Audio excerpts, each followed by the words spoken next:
70 먹은 중풍 걸린 할머니가 한 분 계셨어요.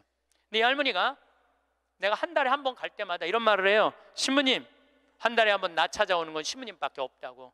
아들이 하나 있는데 10년째 한 번도 안 찾아왔다는 거예요. 10년째. 네 할머니가 돌아가셨어요. 초상집에 갔는데 그 영정사진 앞에서 통곡을 하고 우는 자식이 하나 있더라고요. 10년째 한 번도 안 온 자식.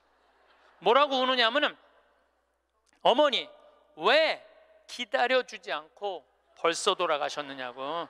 조금만 더 기다렸으면 내가 돈 벌어서 어머니 효도할 텐데 왜 내 마음을 몰라주고 왜 기다려주지 않고 벌써 돌아가셨느냐고. 저는 그렇게 우는 자식을 이렇게 바라보면서 속으로 이런 생각이 들었어요. 너는 10년 후에 엄마가 80에 죽어도 똑같이 말할 자식이야. 10년 후에 똑같이 말할 자식이에요. 수원에서 아주 재미난 일이 있었어요. 무슨 일이 있었느냐 하면, 한 성당에서 한 상임위원이 교우들을 꼬신 거야. 나한테 돈을 맡기면은 15% 이자를 주겠다고. 그래서 한 성당에서 교우들이 1억도 갖다 맡기고 5천만 원도 갖다 맡기고 그런 거예요. 그러니까 눈이 뒤집혀져요, 안 뒤집혀져요? 판단력이 사라져요. 결국은 지금 감옥에 갔어요. 300억은 다 날라갔고. 그러면 이 사람들은 5천만 원, 1억 맡긴 사람들 돈 이거 다 날라간 거예요. 써보지도 못하고 날라간 거야. 그래갖고 이 성당이 풍비박살이 났대. 그러면은 15% 이자 받아 먹겠다고 돈 맡긴 사람이 나빠요? 15% 이자 주겠다고 꼬신 사람이 나빠요? 둘 다 나빠, 둘 다. 내가 보기에는 30살서부터 60살까지 30년 동안 여러분들이 시집 와서 밥하고 빨래하고 청소하고 애 낳고 애 키우는 가사 노동비를 계산하면 한 달에 얼마치 일을 하시느냐 하면은 350만 원어치 일을 하는 거래요. 그럼 30년 동안 여러분들 시집 와갖고 그렇게 일을 했으면 여러분들 남편하고 자식들한테 여러분들은 얼마를 청구할 수 있느냐면 10억 5천만 원을 청구할 수 있는 거. 10억 5천만 원어치 일했으니까 내놓으라고. 그러니까 여러분들은 지금 결혼 생활 30년 하신 분들은 적어도 10억 원어치 일을 하신 분들이야. 황창현 신부님의 행복 특강 지금 바로 시작하겠습니다. 황창현 신부님과 함께 활기찬 하루 보내시길 바랍니다. 영상 후반부에는 자식에 기대지 않고 혼자서도 잘 살아가는 방법에 대한 내용도 있으니 함께 들으시면 좋겠습니다. 영상이 마음에 드신다면 구독과 좋아요, 알림 설정 부탁드립니다. 시작기도 바치고 강의 시작하겠습니다. 성부와 성자와 성령의 이름으로. 참새 2마리가 한 입에 팔리지 않느냐. 그러나 그 가운데 한 마리도 너희 아버지의 허락 없이는 땅에 떨어지지 않는다. 그분께서는 너희의 머리카락까지 다 세워두셨다. 그러니 두려워하지 마라.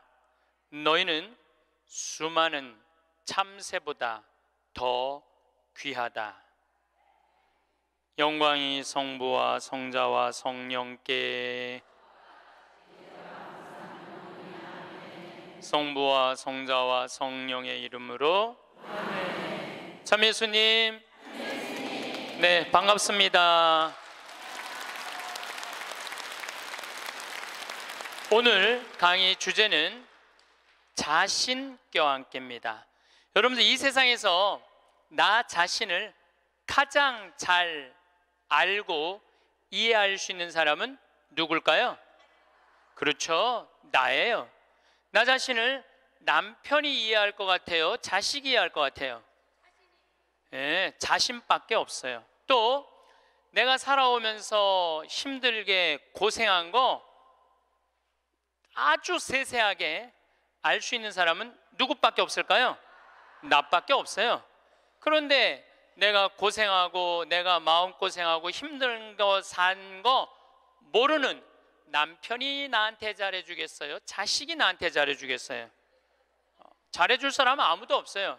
이 세상에서 나한테 가장 잘해줄 수 있는 사람은 나밖에 없어요. 나밖에.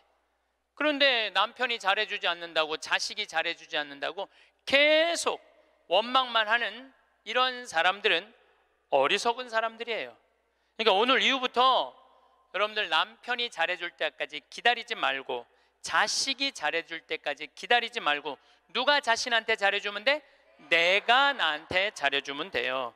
간혹 이런 사람들이 있어요. 나는 남편 판검사 만든다고, 남편 의사 만든다고, 남편 출세시킨다고, 자식 공부시킨다고 내 인생을 다 걸었는데 남편이 그런 공로 모르고 자기가 출세하고 돈 벌고, 그러니까 이게 정신 못 차리고 바람 피고, 자식은 또 이 여우 같은 며느리 하나 얻더니 엄마 고생한 것도 모르고 며느리년한테 미쳐갖고 그냥 엄마 쳐다도 안 보면, 이런 분들이 이런 얘기를 해요. 나 인생 헛살았다. 나 인생 내 모든 걸 걸었는데 남편도 나를 몰라주고 자식도 나를 몰라주고 나 인생 헛살았다. 이렇게 말하는 분들이 있는데, 오늘 이후부터 모두 걸지 마세요. 오늘 이후부터 반만 거세요. 반만. 남편하고 자식들, 주위의 친지 형제들 위해서 반만 거세요. 반은 누굴 위해서 남겨놔야 돼? 나를 위해서 남겨놔야 돼요. 왜냐? 내가 껍데기로 사는 한 아무리 남편이 출세하고 아내가 뭐 행복하고 자식이 잘 돼도 다 소용없어요. 제가 지난 3월 달에 대구에 강의를 갔어요. 근데 거기 본당 신부님이 프란치스칸이었어요. 프란치스칸. 오늘처럼 날씨가 엄청 추웠어요. 근데 신부님이 맨발로 다니더라고. 양말을 안 신고 맨발로. 처음에는 프란치스칸 신부님들이 맨발로 다니는 신부님을 몇 분 봤어요. 정말 이상하더라고요. 그 추운데 맨발로 슬리퍼만 신고 다니는 걸 보니까 이상한데, 전 세계 프란치스칸 신부님들은 다 맨발로 다녀요. 프란치스코 성인, 가난한 성인, 맨발로 다니신 성인, 그걸 본받는다고 맨발로 다니더라고요. 그냥 수단을 입고 맨발로 다니는데 그 추운데 마음이 좀 짠하더라고요. 그런데 이 신부님은 또 성서학 박사야. 또 거기다 맨발로 다니고 있는데 성서학 박사야. 우리 신학 박사들 중에 여러 박사가 있어요. 윤리신학 박사, 교회법 박사, 뭐 무슨 여러 성서 박사들이 있는데 그 중에 박사하기 따기 제일 힘든 게 뭐냐면 성서학 박사예요. 최소한 10년은 걸려요. 성서 박사를 따려면은 히브리어, 히라버, 라틴어, 이탈리아에서 공부하면 이탈리아어, 독일에서 공부하면 독일어, 프랑스에서 공부하면 불어, 영어는 기본적으로 해야 되겠죠. 5개 국어를 해야지 박사학위를 딸 수 있는 거예요. 그래서 여러분들 사실 알고 보면은 다른 박사학위들은 많아도 성서 박사학위를 가지고 있는 신부님들이 그렇게 많지 않아요. 굉장히 어려운 거예요. 이 신부님이 10년 동안 공부를 하고 박사학위를 땄대요. 로마에서. 너무너무 신이 나더래. 이건 정말로 너무 자랑스러운 일 아니에요. 그 어려운 박사학위를 땄으니까. 그래갖고 그냥 내가 같이 공부하던 친구, 신부들, 수도자들이 축하해 줄 알고 기숙사에 막 뛰어 올라갔는데, 나 박사학위 땄다고 뛰어 올라갔는데 아무도 모르더래요. 자기가 박사학위 딴 거를. 왜냐? 자기 공부하기 바쁜데 옆에 있는 사람 박사학위 따는 거 그거 신경 쓸 시간이 없는 거예요. 축하는 하고 싶은데 아무도 자기 박사학위 딴 걸 모르는 거야. 뭔가 좀 기분이 좀 그렇더래요. 근데 이제 기숙사에서 이렇게 이 거울을 딱 이렇게 보는데 자기 모습을 딱 보고, 그래, 내가 나한테 축하를 해줘야 되겠다. 그리고 자기를 꼭 끌어안았대요. 그러면서 이렇게 말했대요. 그 신부님 본명을 내가 좀 바꿀게요. 베네딕토야, 너 정말로 수고 많이 했다. 너 10년 동안 얼마나 애만 있었느냐. 그 자기를 이렇게 토닥토닥 거려줬대요. 우리 부관장 신부님도 로마에서 공부하고 온 신부님인데 유학이 얼마나 힘드냐면은 그 뭐 음식이 마저 언어가 제대로 돼. 공부를 이렇게 하다가 보면은 눈물이 그냥 쭈르륵 떨어진대요. 너무너무 힘들어서. 근데 그렇게 박사학위를 땄는데 축하해 주는 사람 하나도 없다고, 나 고생했는데 알아주는 사람 하나 없다고 청승 들고 남 원망한들 남이 알아줘요? 아무도 안 알아줘요. 그러니까 누가 축하해 줘야 돼? 내가 축하해 줘야 돼. 저도 이렇게 인생을 이렇게 돌아보면 나 정말로 애 많이 썼어요. 살면서 애 많이 썼어요. 내가 처음 막 본당 신부 평택 비전동에 갔을 때 내가 본당 신부가 됐는데 주교님이 본당 분가하자마자 평택 안성 고속도로 옆에 진살이라는 동네가 있었어요. 근데 거기는 아무것도 안 들어왔어. 성당 분가하라고 명령이 떨어졌어요. 떨어졌는데 막 신설 성당인데 돈이 어디 있어요? 명령은 떨어졌고. 그래서 이제 돌아가신 우리 김 신부님한테 가고, 정말로 멋있는 신부님이죠. 나 땅 사고 싶으니까 돈 좀 꿔달라고. 그래갖고 신부님이 그 자리에서 2억을 꿔주셨어요. 큰 성당에 계셨으니까. 그걸 갖고 땅을 사는데 사람들이 신부님 뭐하러 그렇게, 내가 땅을 몇 평을 샀느냐 하면 2,400평을 샀어요. 성당 터를 뭐하러 그렇게 큰 터를 사느냐. 그런데 성당 터는요, 한 번 사놓으면 1,000년이든 2,000년이든 가는 거야. 그거 뭐 300평 400평 그거 힘들게 귀양 살 거 세게. 그래서 근데 그때는 20년 전에는 땅값이 거기가 평당 16만 원밖에 안 했어요. 그러니까 2,000평 2,400평 살만 했죠. 그래갖고 이제 정말로 다른 사람들 반대도 많은데 내가 주님의 교회 세운다고 그래갖고 이제 땅을 다 사놓고 땅값 다 정리했죠. 그런데 20년이 지난 지금 그 성당은 2,400평이니까 공원이야, 공원. 성당이. 그리고 그 근처에 아파트가 다 들어와 갖고 그건 너무너무 좋다는 거예요. 그런데 지금 그 성당의 교우들이 내가 그렇게 마음고생해서 땅 산 거 알 것 같아요? 모를 것 같아요? 몰라요. 알 수가 없어요. 그러면은 내가 그 진사리 교우들 내가 그렇게 힘들게 땅 사고 신축하라고 돈도 7억씩이나 줬는데, 땅값 다 주고 돈도 다 줬는데 그거 모른다고 내가 원망한들, 그 내가 어리석은 거예요? 모르는 사람들이 어리석은 거예요? 내가 어리석은 거예요. 그런데 저는 그런 생각해요. 야 창현아, 너 정말로 애 많이 썼다. 그렇게 좋은 성당터 사갖고 아무도 모르고 누구만 알아? 나만 알아. 그럼 누가 위로해줘야 돼? 내가 위로해줘야 돼요. 그 내가 두 번째 성당은 능평이라는 성당 갔는데, 성당 터를 딱 받았는데 600평 터를 받았는데 길이 없는 땅을 산 거야. 뭔가 잘못돼 갖고 거기다 성당을 지으려고 그러니 교우들이 너무너무 마음이 아픈 거예요. 그래서 또 내가 또 한 성질 하거든요. 교구청에 뛰어 올라가갖고 길도 없는 데다 분가를 하고 이게 뭐냐 하고 난리를 쳐갖고 돈을 받아갖고 그 능평 성당도 2,400평을 샀어요. 제가 15년 전에 능평 성당에. 그래서 요즘은 그 동네가 땅값이 뛰어갖고 뭐 수백만 원이래 평당. 근데 2,400평을 그때 샀으니까 참. 그런데 그거 지금 그 능평성당 교우들이 내가 그렇게 마음고생하면서 산 거 알 것 같아? 모를 것 같아요? 몰라. 모르는데 그거 모른다고 내가 섭섭하다 그러고 내가 고생한 거 아무도 알아주는 사람 없다고 그렇게 남 원망만 하면 내 자신이요 웃기지도 않는 거예요.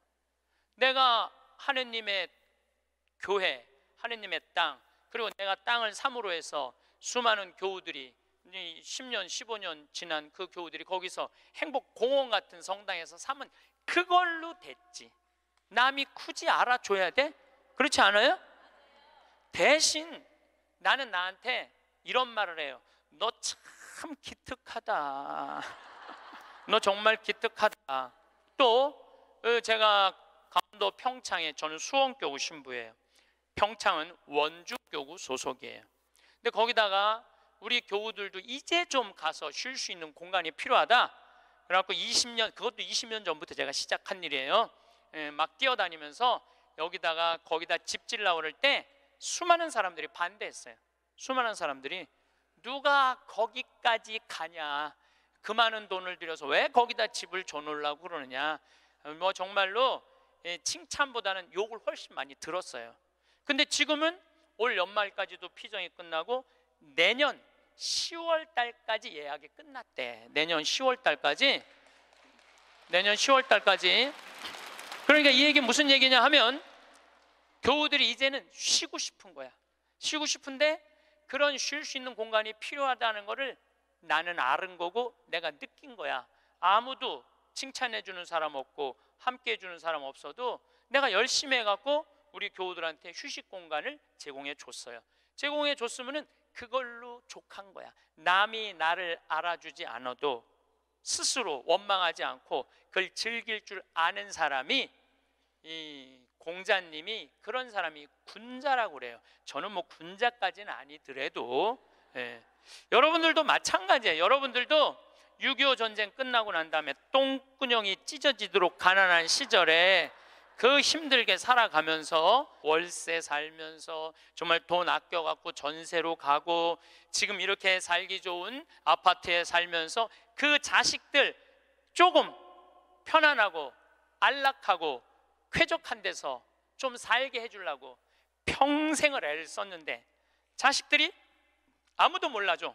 그러면은 나 6.25 전쟁 끝나고부터 고생한 거 일일이 매번 얘기해 주면은 그 사람들이 좋아할 것 같아요? 지겨워할 것 같아요?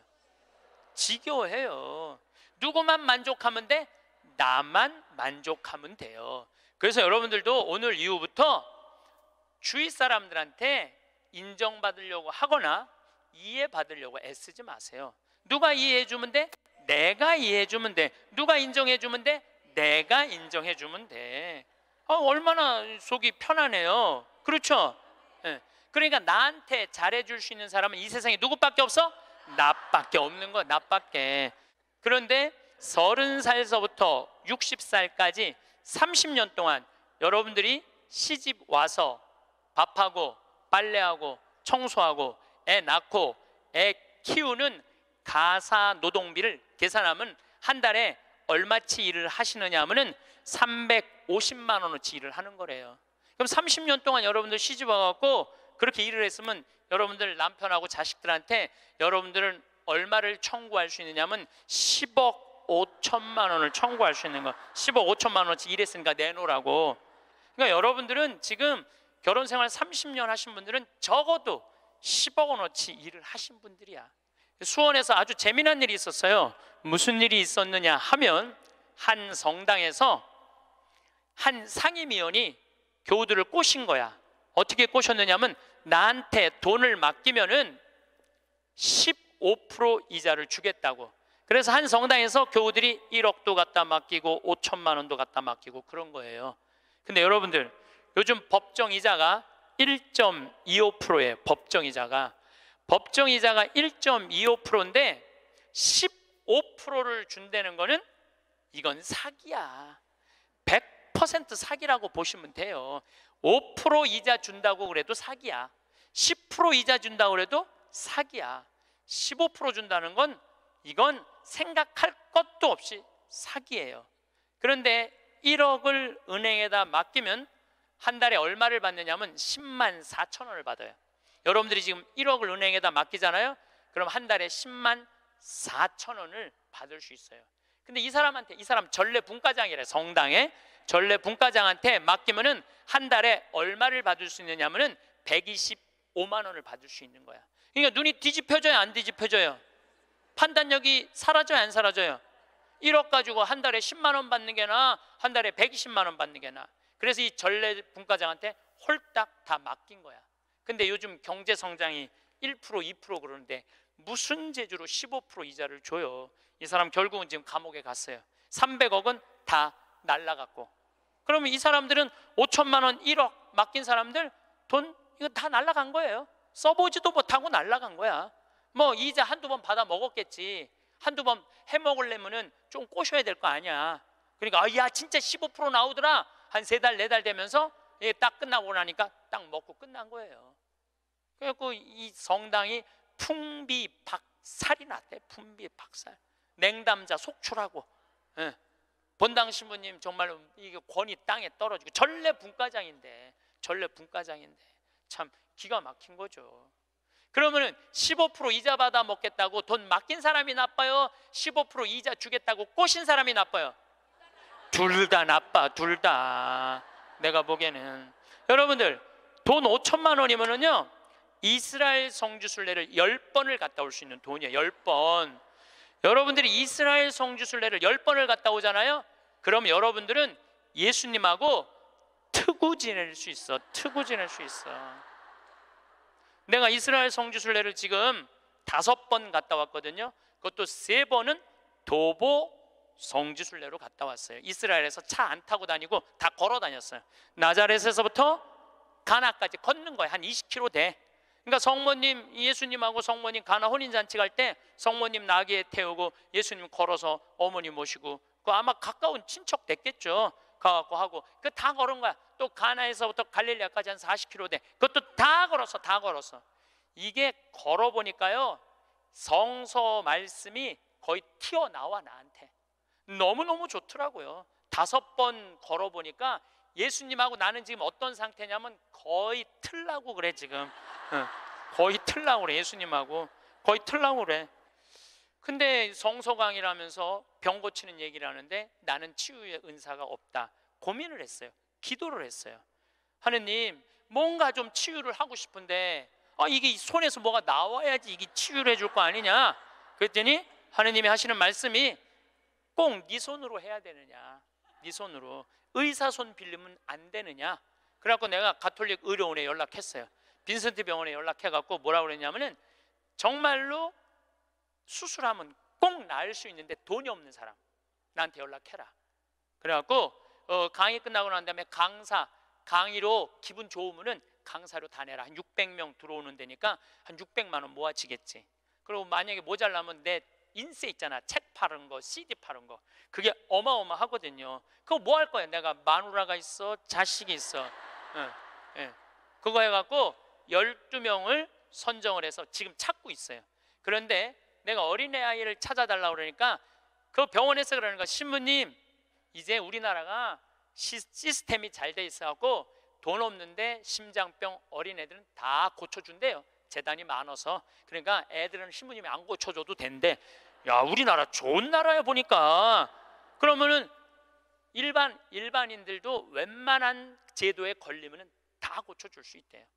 근데 누가 잘 어려우냐면 외국인 노동자들, 그 사각지대에 있는 사람들, 그런 사람들이 정말로 수술하면 날 수 있는 사람들인데 돈이 없어서 못하는 사람이 있다는 거. 골라라. 골라라.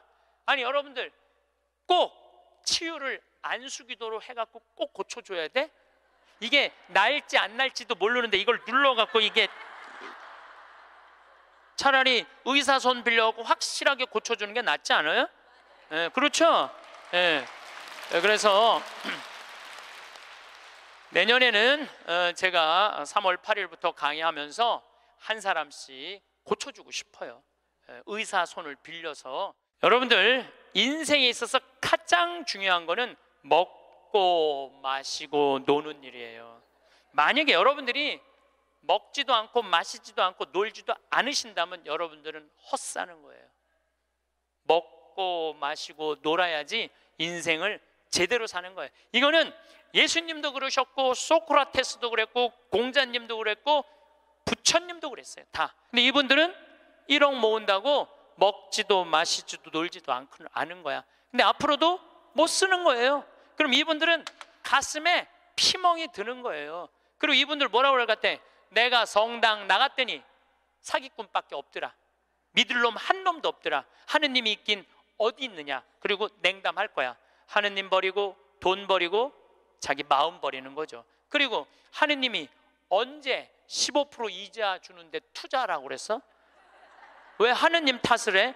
자기가 잘못하고. 이게 이 사람이 왜 이런 일을 벌였을까요? 욕심 때문에 그래요. 욕심. 여러분들이 인생에 있어서 넘어질 때 언제 넘어지는 줄 알아요? 욕심 때문에 넘어지는 거예요. 최순실이 왜 넘어졌는 줄 알아요? 욕심 때문에 넘어진 거예요. 욕심 때문에. 그냥 대통령 옆에 친한 위로자로 남았으면 아름다운 사람으로 끝났을 거야. 그런데 이게 옆에 대통령 친구라고 친하다고 대통령이 믿는다고 그걸 갖고 욕심을 부리고 온 나라를 말아먹었으니까 이 사람은 용서하기가 쉽지 않은 거예요. 욕심이 우리 인생을 망가뜨리는 거예요. 욕심이. 저는 그 신학교 있을 때 너무너무 배가 고프더라고. 1학년 때 우리는 간식이 없었어요. 아침, 점심, 저녁만 먹으면 땡이야. 근데 뭐 우리 선배 신부님들 지금 70, 80 되신 신부님들은 그 정말로 똥구멍이 찢어지게 가난할 때 신학교 생활했을 때 먹을 게 너무 없어갖고 도토리 막 먹고 그랬대요. 도토리를 먹으면 이게 얼마나 이게 똥이 나오는 게 아니라 돌이 나오는데 돌. 그래서 막 파냈다는 거. 똥이 안 나와갖고 파냈다는 거예요. 뭐 우리는 그 정도는 아니더라도 그래도 뭐 저녁 10시쯤 되면 배고파요. 그러니까 외출할 때 뭐를 사갖고 오느냐면은 식빵을 사갖고 와요. 배고플 때 먹으려고 식빵을. 그럼 이제 또 바깥에다 놓으면 얘네들이 왔다 갔다 다 먹어버리잖아. 친구 신학생들이. 그래서 아주 옷장 깊숙이 감춰놔요. 혼자 먹으려고 옷장 깊숙이 감춰놔. 그런데 신학교 생활이 얼마나 바빠요. 이리 뛰고 저리 뛰다 보면은 주일날 사놓는데 수요일날 배고플 때 생각이 나는 거야. 식빵 사다 놓은 게 생각이 나는 거야. 아, 식빵 사다 놨지? 그래갖고 이제 옷장을 딱 열어보면 식빵이 곰팡이가 들어있는 거예요. 너도 못 먹고 나도 못 먹는 거예요. 그래서 제가 생각을 했어요. 아니, 예수님은 당신의 살도 나눠주는 판국인데 내가 그놈의 식빵 혼자 먹겠다고 혼자 옷장에다 깊숙이 감춰놨다가 곰팡이 들어서 썩어버리는 그게 너무너무 내가 한심하더라고요. 그래서 이제 외출해갖고 식빵을 사갖고 오면 친한 친구들을 불러요. 신학생들을. 그래갖고 친구들하고 나눠주는 거. 식빵 너 3장, 너 3장, 나 3장, 나 4장 이렇게 해갖고 이렇게 서로 나눠 먹어. 나눠 먹고 나면은 그 친구들이 외출하고 돌아오잖아요. 외출하고 돌아오면은 자기네들이 먹을 거 사면 딱 불러요. 나한테 식빵 얻어 먹은 애들은. 그래갖고 또 나눠 먹어. 그래서 신학교 내내 정말로 풍요롭게 살았어요. 넉넉하게, 행복하게. 우리가 재물을 자기를 위해서 쓰는 것도 중요하지만 남을 위해서 쓰는 것도 중요합니다. 우리 직원들이 나한테 와서 그러는 거예요. 날 혼내는 거예요. 신부님도 은퇴해서 돈이 필요하다는 거예요. 신부님도 은퇴해서 돈이 필요하다는 거예요. 아니, 지금이야 신부님 강사료도 많고 인세도 많고 찾아오는 사람도 많고 용돈도 많이 주지만 신부님 은퇴하면 생각하는 사람 아무도 없다는 거야. 찾아오는 사람도 없고 불러주는 데도 없으면 신부님 늙어서 뭐 맛있는 것도 먹고 여행도 다니고 싶은데 돈 없으면 어떻게 하려고 이 돈을 다 써버리느냐고 나를 막 혼내더라고. 직원들이 돈 쓰지 말라고. 나중에 평창 은퇴하고 나면 거기서 돈 많이 행복하게 살려면은 저는요, 만약에 내가 은퇴했는데 주머니에 돈이 한 푼도 없잖아요. 그럼 난 어떻게 할 거냐면은 사제관에 가만히 앉아 있을 거야. 돈 없는데 어떻게 그냥 사제관에 가만히 앉아 있어야지. 그런데 문제는 20년 후에 돈을 쓰려고 지금 신나는 일이 너무 많은데, 재미난 일이 너무 많은데, 의미 있는 일이 너무 많은데 그 20년 후에 쓰려고, 그거를 나중에 쓰려고 내가 이걸 가지고 있다면은 나는 그렇게 살고 싶지는 않다는 거예요. 지금 먹고 마시고 쓰고 놀고 나눠줄 거 다 나눠주고 막 쓰다가 70살 돼갖고 은퇴했는데 돈이 없으면 어떻게 해? 가만히 있으면 돼. 그걸 뭐 걱정을 하고 막 혼을 내고 그러더라고 나한테. 그리고 중요한 건 내가 은퇴할 때까지 살지 안 살지 어떻게 알아? 그렇지 않아요? 많은 경우 여러분들도 그런 분들이 있어요. 나중에 쓰려고 지금 한 푼도 안 쓰는 분들 많아. 근데 나중에 언제 어떻게 될 줄 알고 그걸 나중에 쓰려고 지금 안 써. 쓰려면 언제 써? 지금 써요. 보통 여러분들 여행을 다니면은 이 유럽 여행 한번 가면 400만 원 정도 들잖아요. 400만 원 정도 들면은 평생 한번 가는 거잖아요. 여러분들 자식이 뭐 보내주든 뭐 개를 모아갖고 가든. 그래갖고 이제 한 60대 신분들이 여행을 떠나. 유럽으로 로마, 파리 막 베드로 성전 가. 근데 딱 비행기에 타고 버스를 딱 타면 가이드가 이런 말을 합니다. 여러분들 이제 내리면 여기 팁이 굉장히 중요하다고. 딱 버스에서 내리면 벨보이들이 짐을, 여행용 가방을 호텔 방까지 했을 때 팁을 1달러를 주시는 게 예의라고. 또 호텔에서 나올 때 그 침실 청소하고 정리하고 침대 정리하는 사람들에서 1달러 그거 주는 게 예의라고. 그럼 이때부터 머리가 복잡하기 시작을 해요. 이때부터 머리가 복잡한 거예요. 그래갖고 이제 딱 버스에서 내렸는데 가이드 말대로 막 애들이 막 와갖고 막 가방을 막 들어. 그러면은 이 60대 할머니가 한마디 해요. 이거 놔두라고, 내가 들고 간다고. 내가. 그런 게 그렇게 주는 게 아까우면은 그런 분들은 그냥 가지 말고 집에 가만히 있어. 돌아다니는 어딜 돌아다녀. 쓸 때는 멋있게 쓰고 안 쓸 땐 안 쓰면 되는 거예요. 제가 이번에 여름에 미국을 갔다 왔어요. 근데 미국을 갔는데 나한테 정말로 잘하는 형제들이 몇 있어요. 나하고 나이대가 비슷해. 근데 니콜라스라고 나보다 한 3-4살 많은 친구가 있는데 너무너무 유쾌한 친구예요. 이 친구는 음식을 참 잘해요. 근데 식당을 하는데 우리나라 사람을 상대하는 식당이 아니고 정말 백인들, 돈 많은 사람들이 와서 먹는 식당을 운영을 해요. 그래갖고 거기다 와인도 탁탁탁 놓고 자기네들 홀에서 춤도 추고 그런 식당이야. 그런데 이제 나를 그 음식을 대접하고 싶은데 주위에서 그러는 거야. 신부님 그런데 비싼 데 가면 안 되니까 니네 집에 모시라고 그냥. 그래서 몇 년 만에 자기네 집으로 날 초대를 했어요. 나를 호스트, 주인공으로 해서. 그래갖고 이제 한 10명 주위에 있는 그 친한 친구들 10명이 초대받아서 갔는데 자기 식당의 셰프, 주방장을 데리고 온 거예요. 근데 음식이 나오는데 정말로 맛있게 나오더라고.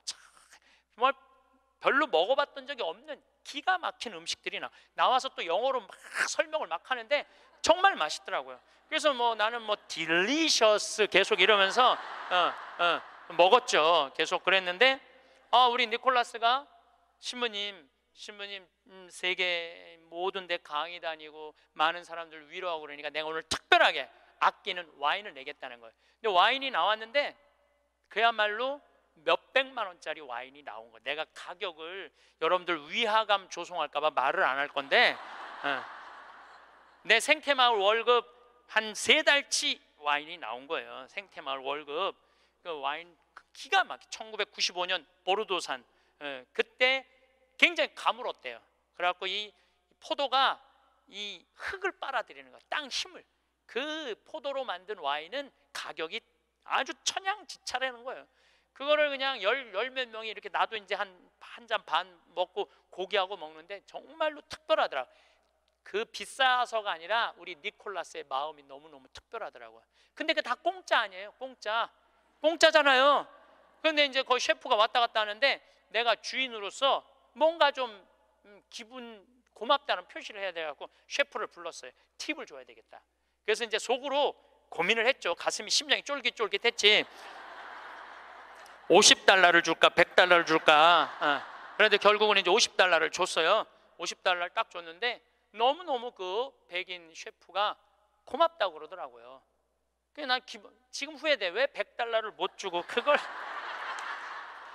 50달러밖에 못 줬나. 웬만한 식당에 가서 몇백만 원짜리 와인을 먹는데도 기분 좋게 100달러를 주면 그 니콜라스 사장도 기분 좋고 셰프도 기분 좋고 거기 있는 사람들도요.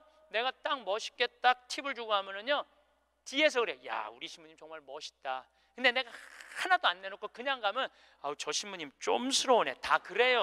알고 보면. 그래서 우리가 인생을 살면서 내가 가치로우려면 내가 벌은 재물을 나눌 줄도 알고 자기를 위해서 멋있게 쓸 줄도 알아야 돼. 근데 만약에 여러분들 돈이 없으면 여러분들 어떻게 하면 되냐면 집에 가만히 있으면 돼.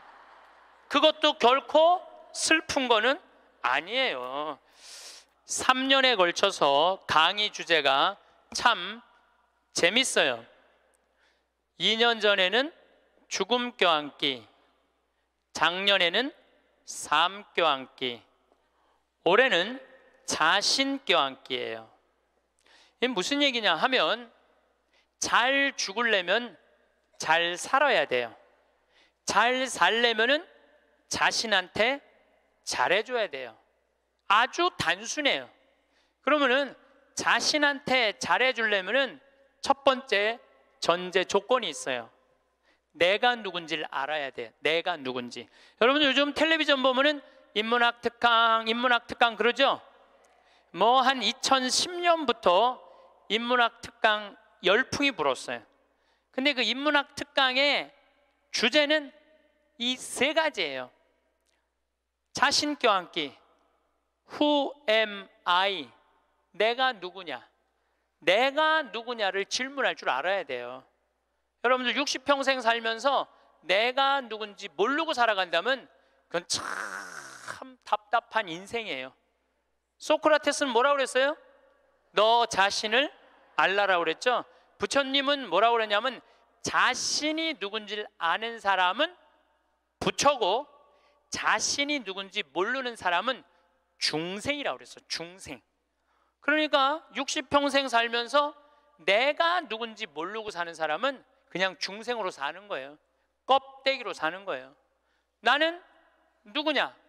나는 천주교 사제다. 하늘나라의 기쁨을 전하는 사람이다. 예수님의 사랑을, 예수님의 그 깊은 사랑을 느끼도록 해주는 사람이다. 항상 저는 물어봐. 내가 누구냐? 나는 누구냐? 나는 사제야, 사제. 사제니까 누구 일을 해야 돼? 하느님의 일을 해야 돼. 하느님의 일을 하는 중에 신학교를 짓는 것처럼 가슴 설레는 일이 어디 있어요? 너무너무 신나는 거예요. 그러니까 여러분들도 내가 누구냐라는 질문을 해야 돼. 그리고 내가 누구냐라는 질문이 끝났으면 어떻게 살 것이냐, 이 답도 나와야 돼. 그리고 중요한 거는 어떻게 죽을 것이냐, 이게 중요해요. 여러분들, 내가 어떻게 죽을 것, 죽는 것도 시나리오가 필요하다니까요. 죽는 것도 내가 어떻게 어떤 과정으로 죽을 것이다, 시나리오가 필요해요. 그런데 한국 사람들은 참 죽는 거를 싫어해요. 어떻게 해서든지 안 죽으려고 그래. 어떻게 해서든지 안 죽으려고 그래. 만약에 우리 동네에 공동묘지가 들어온다면 난리도 아니야. 왜? 우리는 죽음에 대해서 부정적이거든요. 죽음은 어둠이라고 생각하고 절망이라고 생각하고 영원한 어둠이라고 생각을 해. 그러니까 만약에 우리 동네에 공동묘지가 들어온다 그러면은 난리도 아니야. 이건 뭐 막 이 결사반대 막 그냥 어떻게 결사반대 깨워 갖고 막 결사반. 6.25는 난리도 아니야. 그러니까 우리는 삶과 죽음이 분리되어 있는 거예요. 근데 한국 사람들은 또 단일 민족이라 이상하게 죽는 날은 다른데 보고 싶은 날은, 죽은 사람 보고 싶은 날은 온 국민이 똑같은 날 보고 싶어. 4월 5일 한식날 그냥 죽은 사람 보러 다닌다고 난리도, 그 6.25는 난리도 아니야. 그것도 보면은 그냥 막히고 난리도 아니야. 보면은 왜 죽는 날은 다른데 보고 싶은 날은 같은지 몰라. 근데 우리는요, 하여튼 죽음에 대해서 부정적이에요. 그런데 여러분들, 죽는 거 무서워할 필요 하나 없어요.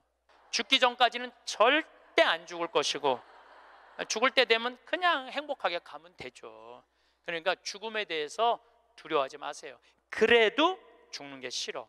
왜 죽는 게 싫으냐 하면 사랑하는 사람과의 이별 때문에 그래요. 죽으면은 더 이상 사랑하는 남편 못 보고, 사랑하는 아내 못 보고, 사랑하는 부모님 못 보고, 자식 못 보니까. 그것도 뒤집어 보면은 또한 답답해요. 왜냐하면 살아있을 때는 소, 닭 쳐다보다가 꼭 죽고 나면 영정사진 앞에서 통곡을 하고 우는 거예요. 왜 벌써 죽느냐고, 조금만 더 살았으면 내가 잘해줬을 텐데 라고 우는 사람들이 참 많아요. 내가 본당 신부할 때 평택에 있었을 때 70 먹은 중풍 걸린 할머니가 한 분 계셨어요. 근데 이 할머니가 내가 한 달에 한 번 갈 때마다 이런 말을 해요. 신부님, 한 달에 한 번 나 찾아오는 건 신부님밖에 없다고. 아들이 하나 있는데 10년째 한 번도 안 찾아왔다는 거예요. 10년째. 네 할머니가 돌아가셨어요. 초상집에 갔는데 그 영정사진 앞에서 통곡을 하고 우는 자식이 하나 있더라고요. 10년째 한 번도 안 온 자식. 뭐라고 우느냐면은, 어머니 왜 기다려주지 않고 벌써 돌아가셨느냐고. 조금만 더 기다렸으면 내가 돈 벌어서 어머니 효도할 텐데 왜 내 마음을 몰라주고 왜 기다려주지 않고 벌써 돌아가셨느냐고, 나는 어떻게 하라고 이렇게 돌아가시느냐고 울며 불며 통곡을 하더라고요. 저는 그렇게 우는 자식을 이렇게 바라보면서 속으로 이런 생각이 들었어요. 너는 10년 후에 엄마가 80에 죽어도 똑같이 말할 자식이야. 10년 후에 똑같이 말할 자식이에요. 10년 후에 엄마가 80에 돌아가도 어머니 왜 기다려주지 않고 벌써 돌아가셨느냐고, 조금만 더 살았으면 내가 돈 벌어서 효도할 텐데 라고 말할 자식이에요. 혹시 여러분들 자식들 가운데 지금 손자 손녀 키운다고 먹고 살기 힘든다고 여러분들 찾아오지 않아? 그런 자식들이 이렇게 말해. 어머니 조금만 기다리세요. 내가 조금만 이 어려운 일 끝나고 나면 어머니 잘 모실 테니까 조금만 기다리세요 라고 말하는 자식이 나중에 정말로 효도할 거라고 믿고 있다면 어린 반푼어치도 없는 기대를 하고 있는 거예요. 지금 효도하지 않는 자식은 나중에도 효도하지 않아요. 그러니까 잘해주려면 언제 잘해줘? 지금 잘해줘요. 혹시 여러분들 남편들 가운데 술 좋아하는 남편이 있어. 근데 술 먹고 결국은 술 때문에 죽었어. 그러면은 그 남편 앞에서 이렇게 우는 자매들이 있어요. 이렇게 죽을 줄 알았으면 그 좋아하는 술이라도 한번 마음 놓고 먹게 할 걸. 이렇게 말하는 자매 있어요. 내 손 붙잡고 얘기하는 자매가 몇 있었어요. 신부님, 이렇게 죽을 줄 알았으면 그렇게 구박 안 하고 술이라도 마음껏 먹게 할 걸 너무 후회된다고. 죽고 나서 후회하지 마시고 살아있을 때 잘해주세요. 어차피 먹는 술인데 마음 편안하게 한번 먹게 해주면 뭐 어디 매일 그렇게 해주라는 게 아니야. 한 번쯤 그렇게 해주라는 거야. 홍어 삭힌 거 주문하고, 목삼겹살 삶고, 묵은지 해갖고, 소주 5병 딱 해갖고, 여보 오늘은 내가 집에서 낼게. 바깥에서 눈치 보고 그걸 그렇게 마시지 마. 그런데 남편이 세상을 떠났잖아요. 그럼 여러분들이 이렇게 말할 수 있어요. 적어도 여보, 내가 마지막에 이별주 한번 근사하게 대접했지. 당신 잘 가. 이런 말 할 수 있어요. 근데 한 번도 그런 멋있는 대접을 안 한 사람은요, 한이 돼요. 한이. 그러니까 잘해주려면 언제 잘해줘? 지금 잘해주세요. 혹시 여러분들도 인생을 살면서 여러분들한테 잘해준 사람들이 있을 거야. 그렇죠? 정말 은인 있을 거야. 인생의 은인들. 정말로 고맙다고 생각을 한다면 나중에 잘해주지 말고 지금 이스라엘 성지순례 티켓을 하나 끊어주든지, 아니면 이미자 콘서트를 끊어주든지 하세요. 내가 마음을 표현할 때 사람이 행복한 거예요. 그래서 나중에 잘해주지 마세요. 잘해주려면 언제 잘해줘? 지금 잘해주세요. 지금. 그러니까 죽는 거, 죽기 전까지는 절대 안 죽을 것이고, 살아서는 열심히 사랑하고 죽어서는 천당 갈 건데 뭐가 그렇게 죽는 게 무서워? 안 죽으려고 용을 써요. 여러분들 오래 사는 게 좋아요? 막 80살에서부터 100살까지 누워서 똥오줌 싸가면서 벽에 똥칠해가면서 오래 사는 게 좋아요? 네가 누군지 내가 누군지도 모르면서 자식들 서로 네가 모실 거냐 내가 모실 거냐 하면서 원수 만들어가면서 오래 사는 게 좋아요? 나는 오래 사는 건 좋은 게 아니에요. 오래 사는 거는 그냥 사는 날까지 즐겁게 사는 게 중요한 거야. 그냥 사는 날 매일매일 즐겁게 사는 게 제일 중요해. 먹고 마시고 노는 일이 참 중요한 거예요. 그래서 여행도 다니고 피정도 이렇게 다니고 친구들하고 단풍 구경도 가고 돌아다닐 수 있을 때까지 돌아다니다가 86살에 그냥 주무시다가 죽어. 그냥 100살까지 건강하시면 안 죽어도 돼요. 그런데 돈 쓰는 거 아까워갖고, 돈 쓰는 거 무서워갖고 쓰지도 못하고 뒷방에 쭈그리고 앉아서, 그러면 어떻게 되는 줄 아세요? 다리에 힘 풀리면 누워서 똥오줌 싸요. 너도 피해주고 나도 피해주는 거야. 그런 사람들이 힘든 거예요. 그냥 건강하게 움직이는 사람은 사는 날까지 건강하게 살 수 있어요. 행복하게 살 수 있어요. 그렇게 살으라는 거예요. 저는 여러분들이 사는 날까지 즐겁게 살기를 바라는 거예요. 사는 날까지. 저는 6년 전에 위암 수술을 했어요. 위를 3분의 2를 잘라냈어요. 근데 제가 6년 전 4월 6일 날 수술을 했는데 2월 달에 진단을 받았어요. 2월 달에 진단을 받았는데 내가 수녀님한테 그랬어요. 수술 날짜가 언제냐? 4월 6일이라고. 내가 4월 3일까지 사순 특강 잡아놓은 스케줄이 있으니까 4월 3일까지 강의를 하겠다. 그리고 4월 3일 날 병원에 들어가겠다. 수술하고 3일 지나고 나서 조치를 별로 취하는 게 없더라고. 요즘은 더 이상 조치 취할 거 있느냐? 없대. 난 퇴원해야 되겠다. 수술 강의가 많아서. 그래서 나갔어요. 근데 수녀님이 또 전화 왔어. 신부님, 죽는 거 무섭지 않냐는 거예요. 죽는 거. 난들 왜 죽는 게 안 무서웠겠어? 이렇게 멀쩡하게 강의하고 저녁에 사제관에 가갖고는 누워서 죽으면 어떻게 하나 고민했죠. 근데 내가 46 인생을 돌아보니까 50개 나라를 다녔어요. 하고 싶은 대로 다 하고 산 거예요. 그리고 2개 본당 신부, 평택 비전동, 경기도 광주 능평 본당 신부 하면서 교우들 원 없이 사랑했고 사랑받았고, 또 평창에 들어와서 생태마을 꾸며서 수많은 정말 외롭고 힘든 사람들 와서 행복 느끼고 삶이 변하고, 뭐 우리나라 교우들만 전 세계에 있는 우리 교우들도 많이 오고, 우리 천주교 신자만 개신교, 불교, 비신자들도 많이 와서 행복을 느끼고, 이러면 됐지. 그냥 떠나도 되겠더라고요. 딱 마음에 하나 걸리는 게 있었어요. 부모님 앞서가는 거. 불효 중에 최고의 불효는 뭐예요? 부모님 앞서는 거예요. 나는 우리 어머니 아버지가 너무 오래 살아. 죽고 싶어도 부모 때문에 못 죽어. 죽고 싶어도 부모 때문에 못 죽어요. 그래서 전 수술할 때까지 집에 안 알렸어요. 1달 반 동안 안 알려서 뭐 좋다고 알려. 수술할 때도 교구청의 관리국장, 우리 지금은 이제 천지남에 가셨지만 관리국장님한테 연락해서 사인하라고 그랬어요. 뭐 집 떠났는데 뭐 부모가 와서 사인을 해. 나이가 어려? 뭐가 어려? 그래갖고 교구청에서 사인하고 수술하고, 수술 끝나고 내 얘기 다른 사람한테 들을까봐 그때 말씀드렸어요. 부모님 외에는 언제든지 떠날 수 있어요. 여러분들도 떠날 준비를 하셔야 돼요. 그래서 여러분들, 제가 요즘 이 강의 때문에 자료를 좀 보니까 참 중요한 얘기예요. 여러분들 자식들하고 나 의식이 없으면은 어떻게 하라고 얘기해 줘야 돼요. 이따가 죽었어. 그러면은 어떤 자식은 수술을 해야 된다, 어떤 자식은 그냥 놔두자, 이러면서 자기네들끼리 또 싸워. 그래서 아까 말씀드렸듯이 죽음에는 시나리오가 필요해요.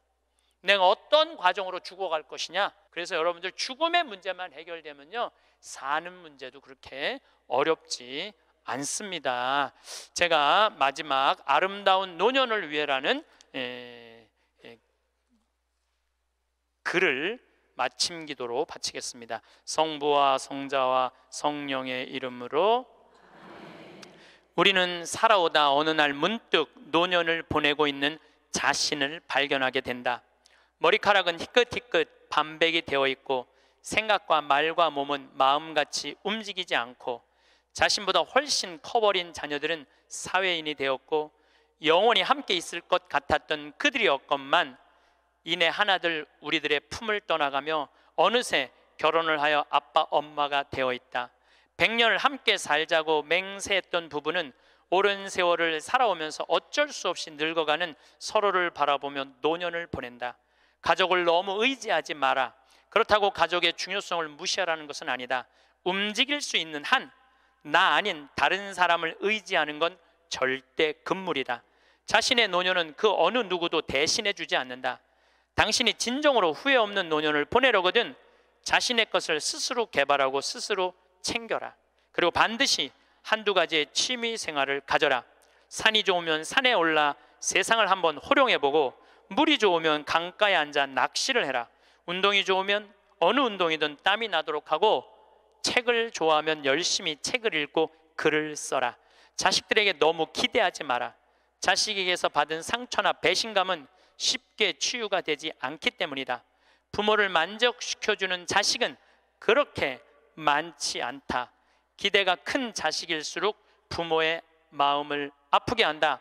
악처가 효자보다 낫다는 옛말은 참고할 만하니 식어가는 부부간의 사랑을 되찾아 뜨겁게 하라. 그리고 이 나이는 사랑보다 겹겹이 쌓여진 묵은 정으로 서로의 등을 씻어주며 사는 것이 아니겠는가. 영광이 성부와 성자와 성령께. 성부와 성자와 성령의 이름으로 아멘. 감사합니다. 황창현 신부님의 행복특강 어떠셨나요?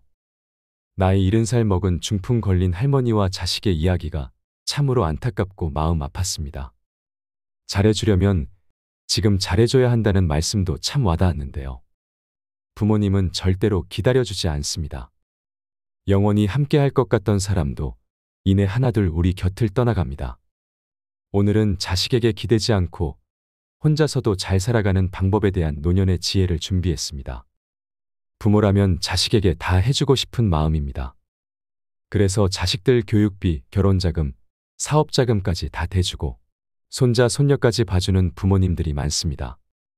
평생을 자식만을 위해 살고 내 노후 준비는 하나도 되어 있지 않는 분들이 많으실 텐데요. 자식 덕 보려고 키운 것은 아니지만 나이 들어서 보니 이렇게 허무하고 외로울 수가 없습니다. 하지만 자식들은 자기 살기 바쁘다고 부모는 잘 거들떠 보지도 않습니다.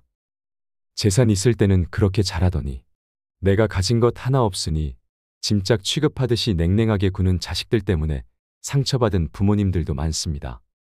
지난 15일 보건복지부가 발표한 보고서에 따르면 지난해 노인학대 신고 건수는 무려 1만 6천 건에 달한다고 합니다. 하루에 44건의 신고가 접수된 것인데요.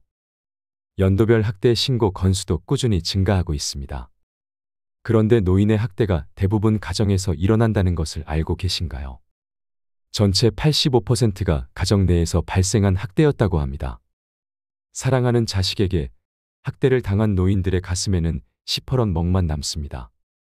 미리 재산을 안 주면 시달려서 죽고 찔끔찔끔 주면 졸려서 죽고 다 주면 굶어 죽는다는 슬픈 우스갯소리마저 나도는 상황입니다.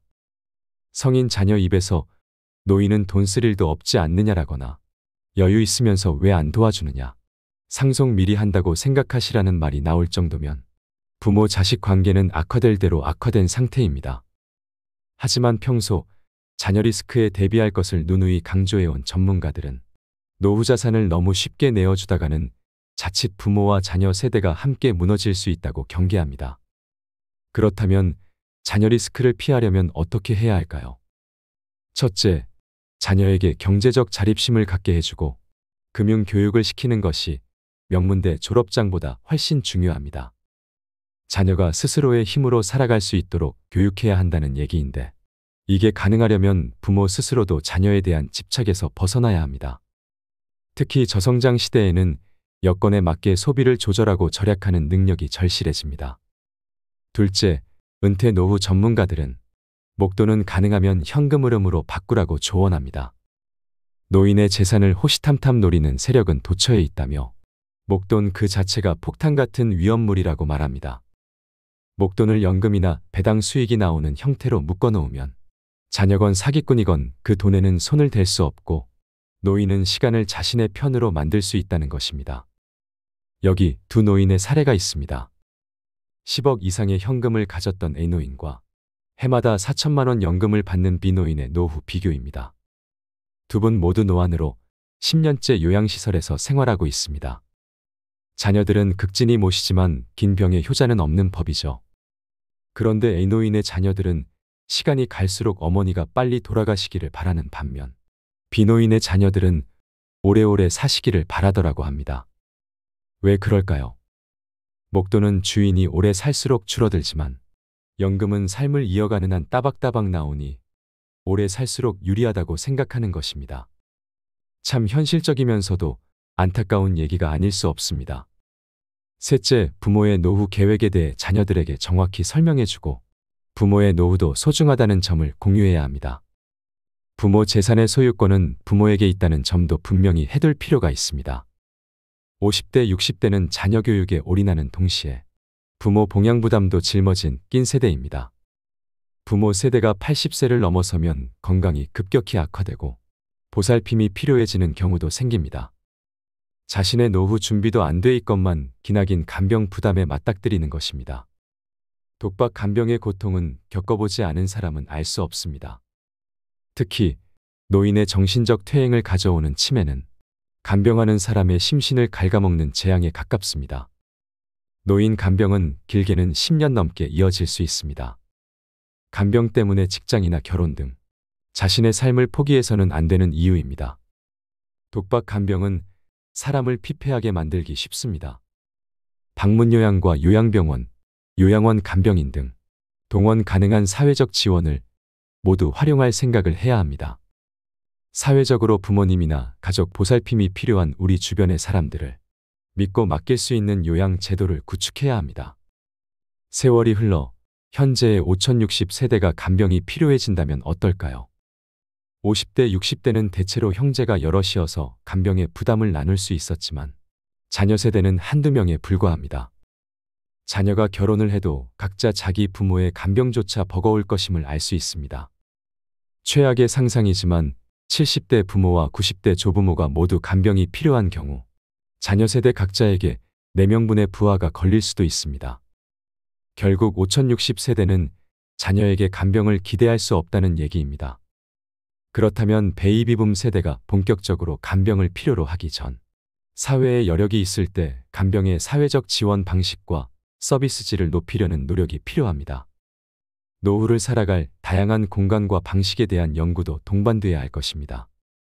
5060세대는 밑빠진 독에 물 붓듯 교육비를 쓰는 대신 훗날 사랑하는 자녀에게 부담을 주지 않기 위해 스스로의 간병을 준비한다는 마음 자세가 필요합니다.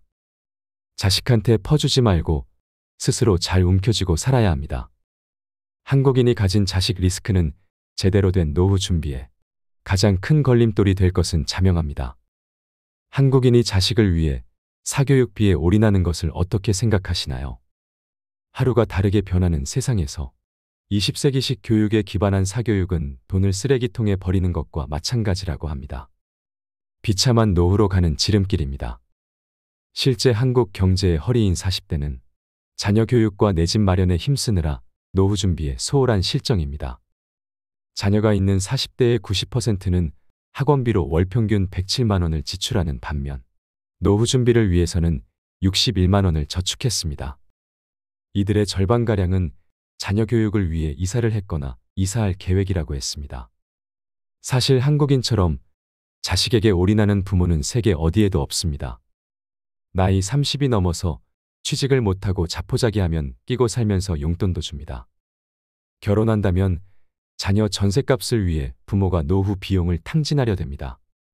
그러다가 결국은 노후에 가진 거라곤 집 한 채와 국민연금밖에 없는 신세가 되는 것입니다.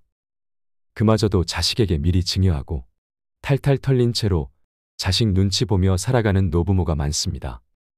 노후란 어느 날 갑자기 하늘에서 뚝 떨어지는 것이 아니라 자신이 살아온 과정의 연장선에 있다는 것을 기억해야 합니다. 바야흐로 10년 뒤 세상이 어떻게 변할지 예측하기 어려운 시대입니다. 학원이나 과외 등의 사교육 대신 아이들에게 뭘 가르쳐야 할까요?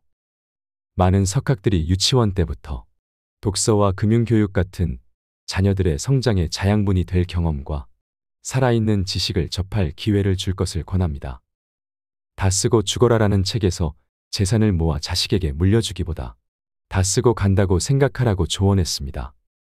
최고의 자산 운용이란 재산을 쌓는 것이 아니라 행복을 위한 일에 쓸 줄 아는 것이라는 관점입니다. 어떻게 하면 더 많이 벌 것인가만 고민하지 말고 어떻게 잘 쓸 것인가도 고민하라는 얘기입니다. 이를 위해 4가지를 제안합니다. 첫째, 오늘 당장 새로운 것을 배우세요. 항상 새로운 것에 도전하고 배우는 사람의 뇌는 늙지 않습니다. 치매 예방도 됩니다. 똑같은 일만 죽을 때까지 하지 않아도 됩니다. 새 직장을 찾고 새로운 일을 시작하는 것도 좋습니다. 직장은 당신에게 평생을 약속하지 않습니다. 직장에 대한 충성심은 버리세요. 나이 들어서 못한다고, 늙어서 기운이 없어 못한다고 생각하지 말고 무엇이든 할 수 있다고 긍정적으로 생각하세요. 둘째, 현금으로 지불하세요. 카드는 비상용 1개만 남기고 모두 버리세요. 주 단위로 생활 계획을 세워 은행에서 생활비를 찾아서 사용하세요.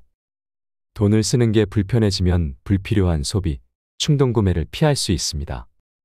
셋째, 은퇴하지 마세요.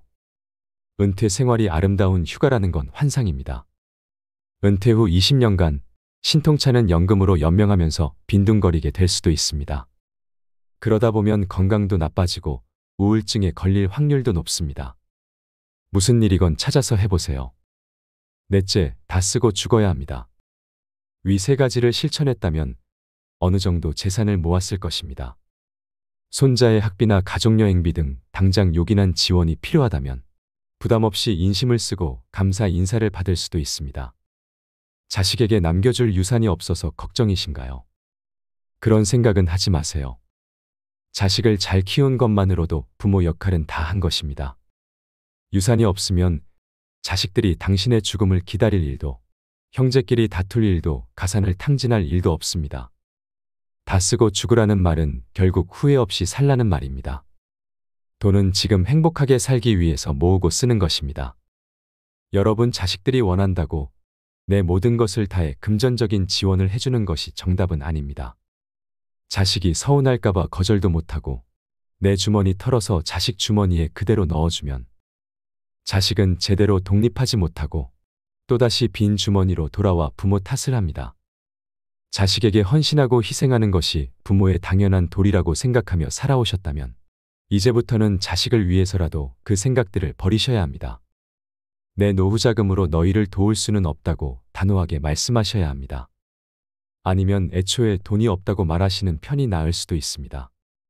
어릴 때부터 받는 것에 익숙해진 자녀들은 부모를 향한 고마움보다 당연함을 더 떠올리게 됩니다. 부모에게 손 벌리는 것을 쉽게 생각하는 자녀로 키우시면 안 됩니다. 자녀 교육에서 가장 중요한 것은 검소하게 생활하고 독립심을 갖고 자립할 수 있도록 가르치는 것입니다. 아이들에게 돈을 쥐어주고 소비하는 방법만 배우게 해서 아이를 망치는 일이 없도록 해야 합니다. 자녀들이 알아서 부모를 잘 공양하고 효도하는 것은 일부러 거절할 것까지 없지만 부모는 기대하거나 요구해서는 안 됩니다. 그러니까 부모도 자식으로부터 육체적, 정신적, 경제적으로 완전히 독립해야 합니다. 부모로부터 완전한 독립을 해야 자녀가 진정으로 성장하듯 자녀로부터 완전한 독립을 해야 부모도 진정으로 행복해질 수 있습니다. 노후의 3대 괴로움은 가난과 병, 외로움이라고 합니다. 때문에 나이 들어서 요양원, 요양병원에 가지 않으려면 육체적 독립, 정신적 독립, 경제적 독립이 필요합니다. 혼자서도 행복하게 잘 살려면 자식이나 다른 사람에게 의존하지 않을 수 있도록 내가 좋아하는 취미가 있어야 합니다. 하루하루를 재밌게 살아갈 수 있는 연습을 하셔야 합니다. 내가 무엇을 좋아하는지, 내가 무엇을 보며 웃는지, 내 마음이 어떤지를 들여다보세요. 그러면 내가 노후에 어떻게 시간을 보내는 것이 좋을지 알게 됩니다. 노후 준비가 부족하다면 지금부터라도 자식들에게 주지 말고 저축해 두세요. 틈틈이 경제 공부를 하시는 것도 필요합니다. 그리고 가장 중요한 것은 건강을 챙기는 것입니다. 귀찮더라도 근육이 빠지지 않게 꾸준히 운동하세요. 낙상사고도 조심하셔야 합니다. 명상도 좋고 흙을 밟으며 맨발 걷기를 하는 것도 좋습니다.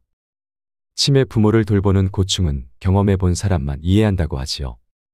자식들도 유산분배, 이런 사안은 눈에 불을 켜고 달려들지만 치매 부모 돌보는 일에는 무관심하고 남의 일로 대하는 것이 오늘날의 세태입니다. 그 중에 제일 가슴 아픈 것은 치매에 걸린 자신을 탓하는 부모일 것입니다. 그러니 우리는 건강을 지켜야 합니다. 때가 되면 죽는 것도 복이라고 하지요. 90세 넘도록 살아있는데 온몸이 아프고 치매도 있고 살아있는 것 자체가 고통이면 얼마나 괴로울까요? 마음대로 죽어지지도 않고 자녀가 함께할 수도 없고 그렇다고 경제적으로 넉넉하지도 못하면 어쩌나 참 두렵습니다. 돈과 건강과 행복을 잘 지키셔서 인생 2막을 잘 보내시길 바랍니다. 이상으로 책틀맨이었습니다. 지혜를 쌓는 당신의 오늘이 아름답습니다. 더 좋은 영상으로 찾아뵙겠습니다.